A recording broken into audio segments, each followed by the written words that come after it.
الحمدللہ وکفا والصلاة والسلام علی نبی المصطفیٰ. السلام علیکم ورحمۃ اللہ وبرکاتہ. Welcome back to another episode of Sunnah Revivals, جس میں ہم forgotten سنہ سے بات کرتے ہیں. Today's sunnah is related to the disappointments we feel when calamity hits us. ایک مسلمان مومن کا رویہ کیا ہونا چاہیے جب کوئی مشکل حالات سے وہ گزرے. حضرت عائشہ رضی اللہ تعالیٰ عنہا فرماتی ہیں کہ اللہ کے نبی صلی اللہ علیہ وسلم جب ان کو کوئی اچھی خبر ملتی ہے وہ کیا پڑھتے؟ ہم نے جسے پہلے پڑھا تھا، الحمدللہ الذی بنعمتہ تتم الصالحات. اللہ تیرا شکر ہے، تیری تمام تعریف ہے جس کی وجہ سے تمام نعمتیں کمپلیشن تک اور مکمل تکمیل تک پہنچتی ہیں. جب ان کو کوئی بری خبر ملتی یا کلیمٹی ملتی تو کیا بولتے؟ الحمدللہ علی کل حال. یا اللہ تیرا ہر حال میں تیرا شکر ہے. الحمدللہ علی کل حال. مومن کا یہ رویہ ہوتا ہے، صبر، مشکل کے ٹائم میں صبر اور اللہ کی تعریف بیان کرنا، اور جب نعمت اس کو ملے تو اس پہ شکر ادا کرنا اور کہنا الحمدللہ. کیونکہ صبر کیا ہوتا ہے؟ الصبر عند صدمۃ الاولی. سب سے پہلے مومنٹ پہ، سب سے پہلے ہٹ پہ جب صبر کیا جائے، یہ اصل صبر کی نشانی ہے. اور ایک اور حدیث میں بھی اللہ کے نبی نے فرمایا صلی اللہ علیہ وسلم، عجبا لامر المؤمن.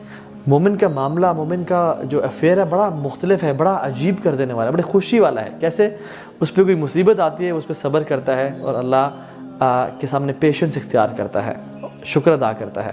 اور جب اس پہ کوئی نعمت آتی ہے، کوئی اللہ تعالیٰ انعام کرتے ہیں تو اس پہ اللہ کا شکر اور اللہ تعالیٰ کی تعریف بیان کرتا ہے. دونوں حالات میں اس کے لیے ریوارڈز ہیں. عسیٰ ان تکرہوا شیئا وہو خیر لکم. اللہ تعالیٰ قرآن میں کہتے ہیں کہ ہو سکتا ہے تمہیں کوئی بات بری لگے لیکن تمہارے لیے وہ اچھی ہو. عسیٰ ان تحبوا شیئا وہو شر لکم.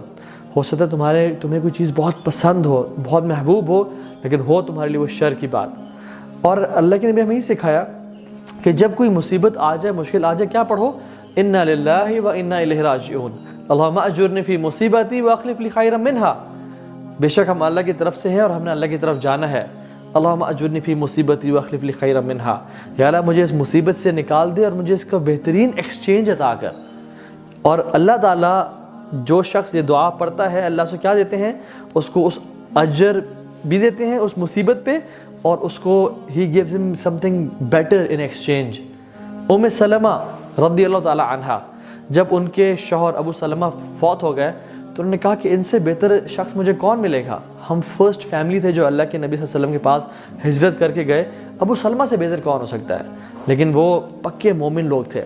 انہوں نے اللہ کے نبی کی اس حدیث پہ عمل کیا اور پڑھا انا للہ و انا الیہ راجعون اللہم اجرنی فی مصیبتی واخلف لی خیرا منہا. اور سبحان اللہ، اللہ نے کیا کہ ان کو ابو سلمہ سے بھی بہتر شوہر عطا کر دیا جو کہ رسول اللہ صلی اللہ علیہ وسلم تھے. اینڈ شی بیکیم ام المؤمنین ام سلمہ رضی اللہ تعالی عنہا. سو یہ بینیفٹ ہے اس کا، جب بھی کوئی ڈس اپوائنٹمنٹ ہٹ کرے اللہ کا اس پہ شکر ادا کرے. یا اللہ الحمدللہ علی کل حال، تو نے ہمیں بہت سارے نعمتیں دی، کچھ لے لی تو کیا ہوا یا رب. اور یہ دعا لازمی پڑھیں تاکہ اللہ تعالیٰ اس کا ریوارڈ بھی دے اور ہمیں ایکسچینج میں بہت بہتر بدلہ عطا کر سکے.